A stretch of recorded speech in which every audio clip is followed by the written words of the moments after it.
Bonjour et bienvenue dans cette vidéo. Je vais vous montrer une toute nouvelle fonctionnalité qui existe maintenant dans Google Docs et ça s'appelle la fonctionnalité arrobase ou at. Ici, je viens de créer un nouveau document et vous le voyez ici, tout en haut de la page, on m'invite à saisir un arrobase ou un at pour en fait insérer un élément. L'idée, c'est de me fournir de manière très facile et très rapide plusieurs fonctionnalités qui existent en fait et qui sont pas cachées, mais qui sont disponibles plutôt dans le menu qui est en haut du document. D'accord? Donc, je vais vous montrer, nous allons parcourir ensemble. En cliquant sur arrobas, la première chose que je peux faire, c'est que je peux ajouter des chips de contact. À quoi sert un chips de contact? C'est en fait d'avoir accès aux informations de mon collègue de manière très facile et aisée. Je vous montre. Ici, je sélectionne Géry Bonneval, mon collègue. En passant ma souris sur son nom, j'ai accès à beaucoup d'informations, son titre, son numéro de téléphone et aussi la possibilité en fait de lui envoyer un email, un chat, de faire une visioconférence avec lui et de mettre en place une réunion. Donc c'est assez intéressant de le faire ici. Alors, une autre chose que je peux faire simplement en tapant un at, c'est la possibilité d'insérer un élément de base. Alors, qu'est-ce qu'un élément de base? Ce sont des cas d'usage, en fait, qui sont vraiment intéressants au quotidien. C'est-à-dire, par exemple, de prendre des notes de réunion. Alors, je vais vous montrer ceci tout d'abord, comment ça fonctionne. En cliquant là-dessus, je choisis en fait la réunion pour laquelle j'aimerais bien prendre des notes. Donc, j'ai ici une réunion test, par exemple. En sélectionnant ceci, toutes les informations qui sont dans mon agenda vont se synchroniser, c'est-à-dire la date, le titre, les participants. Je vais pouvoir ajouter mes notes et les tâches qui découleront donc de cette réunion que nous allons avoir. Donc c'est vraiment très simple. Je mets ici en note et je peux même du coup ajouter des tâches. Donc ici, je vais ajouter la tâche test et je veux l'assigner à quelqu'un. Et ici, c'est vraiment super intelligent parce que la tâche va se synchroniser avec la fonctionnalité de tâche qui existe dans Google Workspace. Donc, il suffit d'attribuer la tâche à quelqu'un. Donc ici, par exemple, j'ai Charlotte qui est dans ma réunion et elle doit faire cette tâche pour vendredi prochain. Et je lui attribue la tâche. Ici, c'est vraiment très intelligent, encore une fois, parce qu'on identifie que Charlotte n'a en fait pas accès à ce document dans lequel je lui attribue une tâche. Donc, on me demande si je veux même partager le document avec elle et quels sont les accès que je veux lui donner. Ici, je vais lui donner simplement un droit de lecture et puis, hop, je partage. D'accord?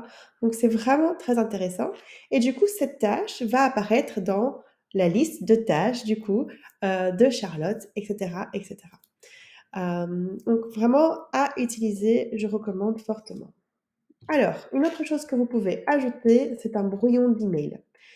Très simple, encore une fois. Donc, je sélectionne et vous voyez, il y a un icône M, donc l'icône de Gmail qui apparaît sur la gauche, qui me permet d'identifier que ceci est un modèle, hein, c'est un brouillon de mail. Donc ici, on va dire que je vais envoyer un email à Hans, par exemple.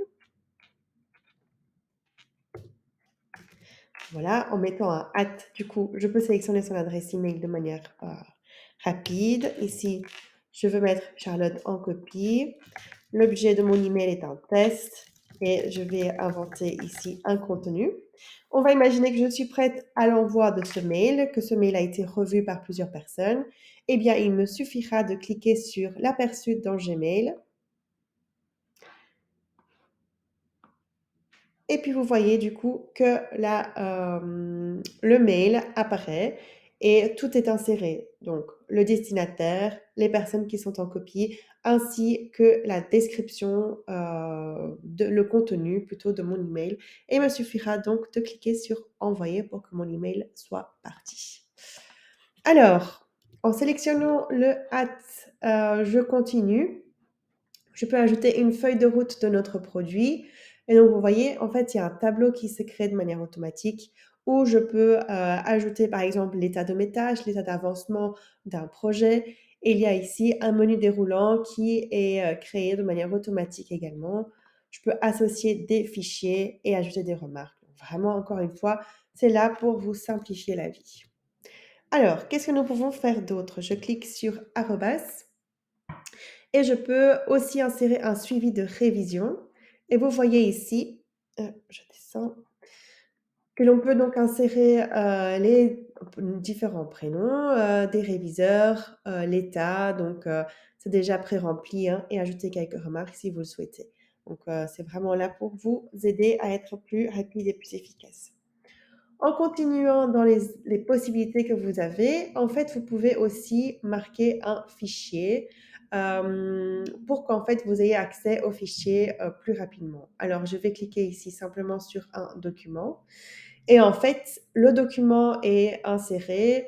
C'est beaucoup plus facile plutôt que d'aller copier, coller un lien dans un document. Et en cliquant sur le document, vous avez la possibilité d'ouvrir un aperçu. Vous voyez qui apparaît ici en bas à droite de mon écran. Ça me facilite en fait la possibilité donc de voir le contenu du document sans devoir quitter mon Google Docs dans lequel je me trouve. Donc voilà, très très intéressant aussi. En cliquant sur arrobas, j'ai aussi la possibilité d'accéder à des listes, donc des checklists, des listes numérotées, des listes à puces. Évidemment, donc ces fonctionnalités sont disponibles dans le menu tout en haut, mais c'est vraiment pour aller un peu plus vite. Vous pouvez également insérer du contenu multimédia, que ce soit des images, des dessins, des graphiques, des emojis. L'idée, c'est de ne pas devoir aller copier-coller, mais de pouvoir l'insérer depuis Google Docs même. Vous pouvez ajouter facilement une date aussi. Si jamais vous êtes en train d'écrire un document, vous pouvez simplement sélectionner la date. Voilà, et la date se met. En passant la souris sur la date, vous pouvez même réserver une réunion depuis votre Google Docs. Donc encore une fois, l'idée, c'est vraiment de rester dans Google Docs et ne pas devoir changer d'onglet pour ne pas se laisser distraire, hein. OK. Alors, en cliquant sur Add, qu'est-ce que nous avons d'autre? Vous avez la possibilité d'ajouter des en-têtes aussi. Vous pouvez aussi ajouter donc des événements d'agenda. Ça, je vous ai déjà montré plus ou moins comment ça fonctionne. Les différents composants de page, donc des numéros de page, des en-têtes, des sauts de page. Donc voilà, rien de nouveau, rien de révolutionnaire ici.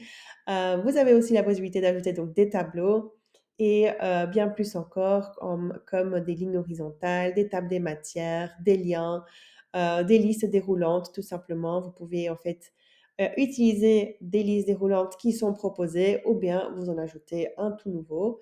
Menu déroulant, donc ici par exemple, je vais ajouter peut-être nos prénoms parce que ça peut être intéressant. Nous avons Charlotte et puis nous avons Hans. Pour faciliter la vue, on peut établir des couleurs. Hop, voilà. Et enregistrer. Donc ici, ça va être plus facile en fait de dire qui s'occupe de quoi, par exemple. Voilà. Voilà plus ou moins tout ce que je voulais vous montrer avec la fonctionnalité intelligente de Google Docs. Euh, N'hésitez pas à nous dire quelle est la fonctionnalité qui vous aide le plus au quotidien. On serait ravis de connaître votre avis. Voilà, une très bonne journée à vous. Au revoir.